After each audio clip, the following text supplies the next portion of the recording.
uko ikoranabuhanga rirushaho gutera imbere, telefoni zigendanwa zongerewe ubushobozi ziva ku rwego rwo guhamagara no kwitaba gusa zigera ku rundi rwego rutuma zitwa smartphones cyangwa se telefoni zigezweho. Abafite izi telefone bavuga ko zibafasha kubona amakuru yo ku isi yose, ibituma batazifite bumva barahombye. Ubona byasohotse ku mbuga nkoranyambaga, ukajya kuri YouTube ukareba ibyavuzwe, ukajya kuri Instagram ukareba ibyavuzwe, kuri Twitter ahantu hose ukajya kureba nyine byasohotse mu itangazamakuru runaka, byabereye hanze, byabereye mu gihugu. Nk'ubu nta televiziyo mfite, nta radiyo mfite, hari amakuru amwe ntajya menya.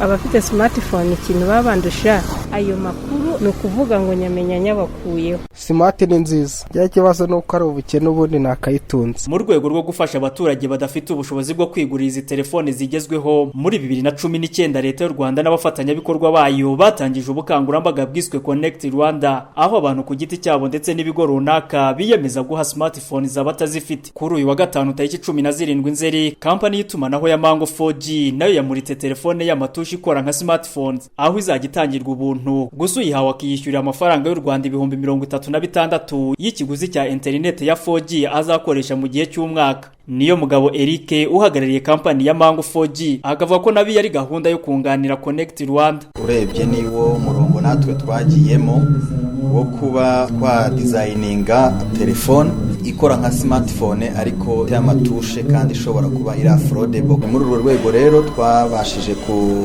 designinga iya telefone mona twise akeza 4G smartphone. Iyi telefone ijyamo SIM card ebyiri, telefone ikoresha 4G, harimo WhatsApp, harimo Facebook, harimo Twitter, harimo YouTube ndetse hakabamo na Google Map.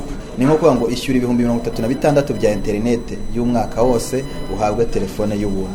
Iyo bibaze n'ubundi usanga buri kwezi ni 3,000.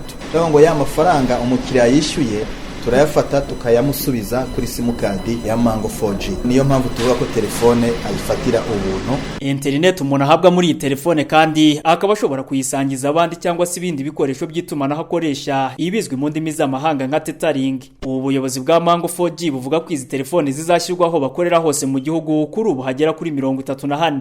Inosa haba umugisha Radio Sarusi i Kigali.